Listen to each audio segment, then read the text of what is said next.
Hey everyone, Nicole here from Unknown Videos. I hope you're all well and have been having a great couple of weeks. Sorry it's been a while since I posted, but I made a video. I wasn't super happy with it.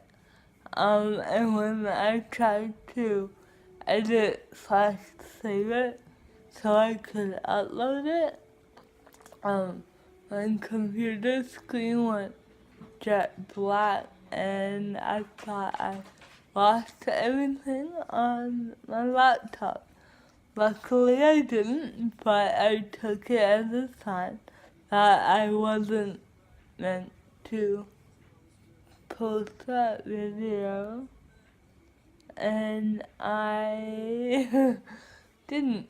So I think it's more important to upload quality content than necessarily making sure I post every single week.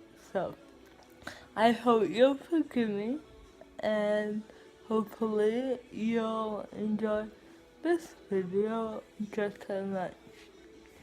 So today I wanted to talk about something that has kind of been on my mind lately. So a friend of mine, a friend of my mom actually, his wife recently had a brain aneurysm, and as a result she has lost function on one side of her body. And this person is very active.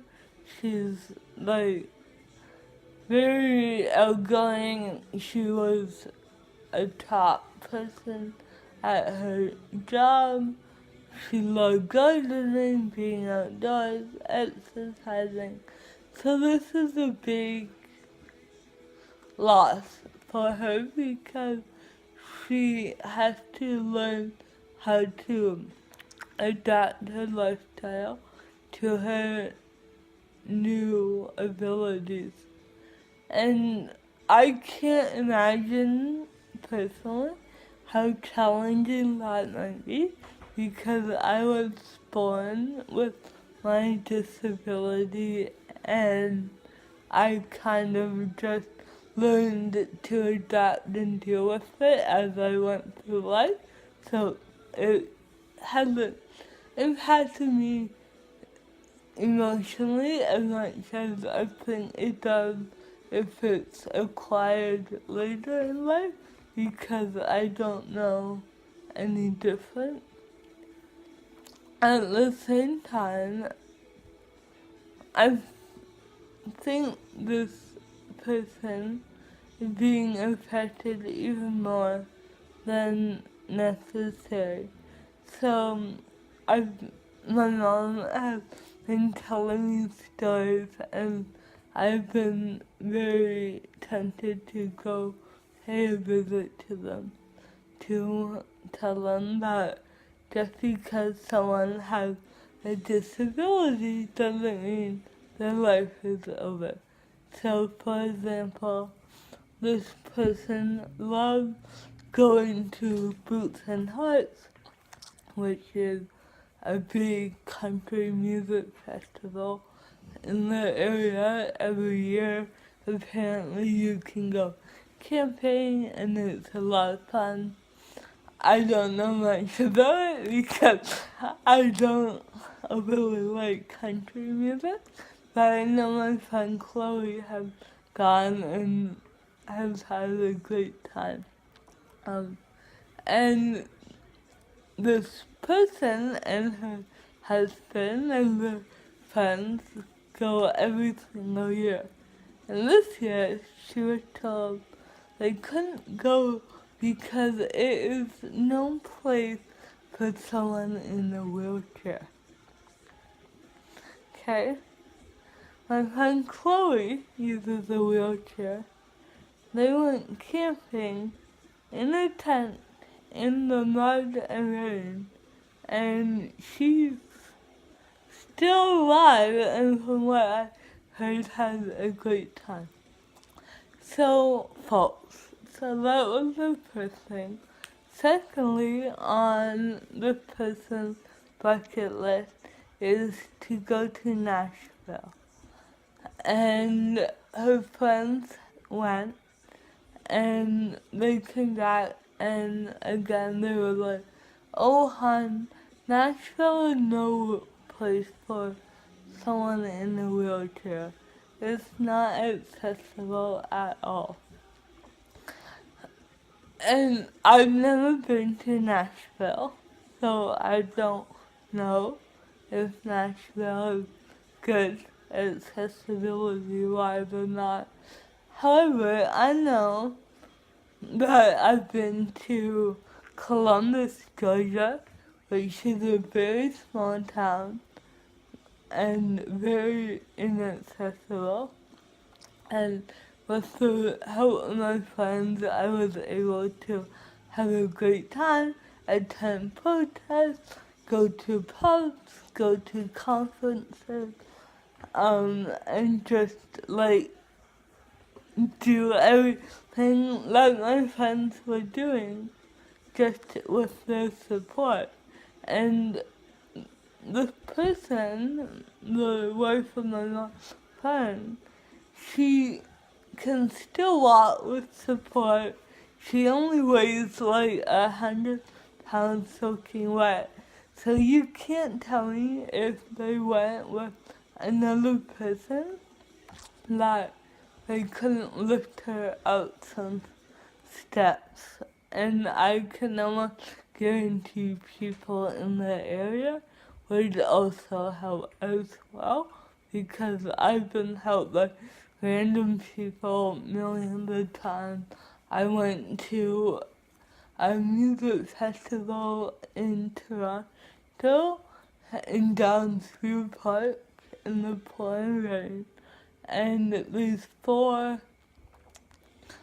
drunk men offered to lift me and carry me in my wheelchair through the mud so I could get to the bathroom. So people are good, people are kind, and they will help. So it's just been really irritating me that in 2018 people are still believing having a disability can have such huge limitations on someone's life. Yes, you might need to do things differently, and yes, some things might not be really possible. Like, I don't think I'm ever going to climb Mount Everest. Maybe one day if I marry a strong person, but I don't think so. So I don't want this video to just be about me ranting about how society needs to get with the times, because that's not helpful. But I just want to raise awareness about the fact that things are possible and things should at least be attempted before they are dismissed. So, how can you help? If you have a friend or a loved one who has any kind of disability, if you can just take the time, listen to their hopes and dreams, and they could be as small as, I want to go shopping independently, or as big as, I want to travel to Japan and tour the country. Doesn't matter. Listen to them. Take them seriously. Don't dismiss them. And say, okay, what would need to happen to make that possible?